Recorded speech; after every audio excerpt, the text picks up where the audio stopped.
Minä olin ehtinyt aivan suunnitella, että minulla olisi seuraavan kappaleen myötä mahdollisuus ikään kuin uida piireihin. Sillä, jos nyt aivan totta voin puhua tässä ihan vain teille, niin minä olen aina halunnut olla tukkijätkä. Koska ajatelkaa nyt, sitä tunnetta kun saa Savon synkillä korpimailla painaa pitkää päivää kirvesolalla ja moottorisaha toisella, niin että hikki ja moottoriöljy vain ahdinmielisesti haisevat. Tai kun saa loikkia kosken huohuissa tukilta toiselle kepsikourassa, kuin pieni eläin, vaikka näätä. Ja laulaa, saa laulaa niitä kauniita tukkimieslauluja, niin että korpi raikaa. Jos siis totta puhutaan niin.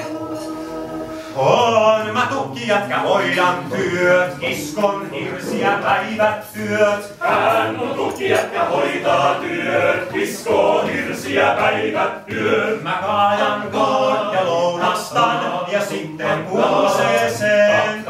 Mä shoppaan keskiviikon ja höppään iltateen. Hän kaataa puun ja lounastaa ja sitten puuseeseen. Hän shoppaa keskiviikon ja hörppää iltateen. Hei! Hän on tukkijätkä hoitaa työt, kiskoo hirsiä päivät yöt. Mä kaadan koon ja seikkailoon jo kirmaan heinikkoon.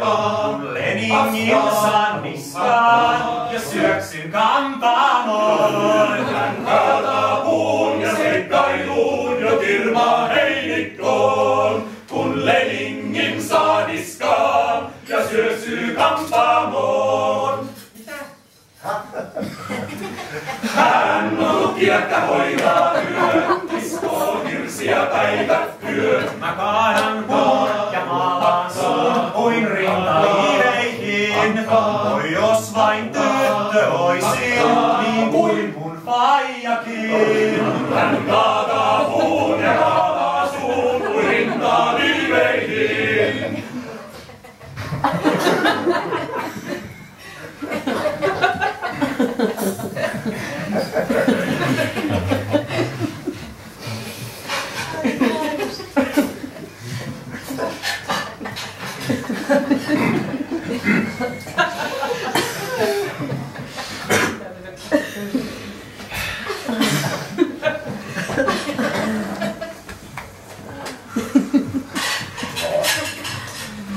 Hän on tukkijätkä hoidaa työt, kiskoo hirsiä päivät yöt.